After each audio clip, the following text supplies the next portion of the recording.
بختو ایک رحم دل اور نیک کسان تھا۔ وہ اپنی بیوی اور بیٹے کے ساتھ ہنسی خوشی رہ رہا تھا۔ بختو ایک کرائے کے مکان میں رہتا تھا۔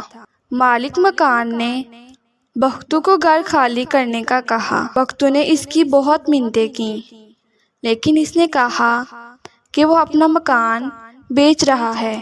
بختو بہت اداس ہو گیا اور جنگل کی طرف چل پڑا۔ چلتے چلتے اسے رات ہو گئی۔ اس نے اللہ تعالیٰ سے بہت دعائیں کی کہ اس کا اپنا گھر ہو۔ اس نے کھانا کھایا، صبح ہو چکی تھی۔ اس نے اپنا کلہاڑا لیا اور جنگل کی طرف چل پڑا۔ اس نے بچاؤ بچاؤ کی آوازیں سنی اور آواز کی سمت میں چل پڑا۔ اس نے دیکھا کہ ایک آم کا پیڑ بختو کی طرف دیکھ کر ہنس رہا تھا۔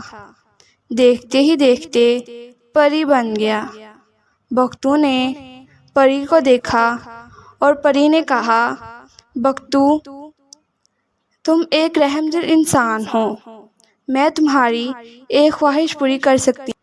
تب بختو نے گھر کا کہا تو پری نے بختو کو ایک خوبصورت گھر بنا کر دیا اور بختو اپنی بیوی اور بچوں کے ساتھ ہنسی خوشی رہنے لگا۔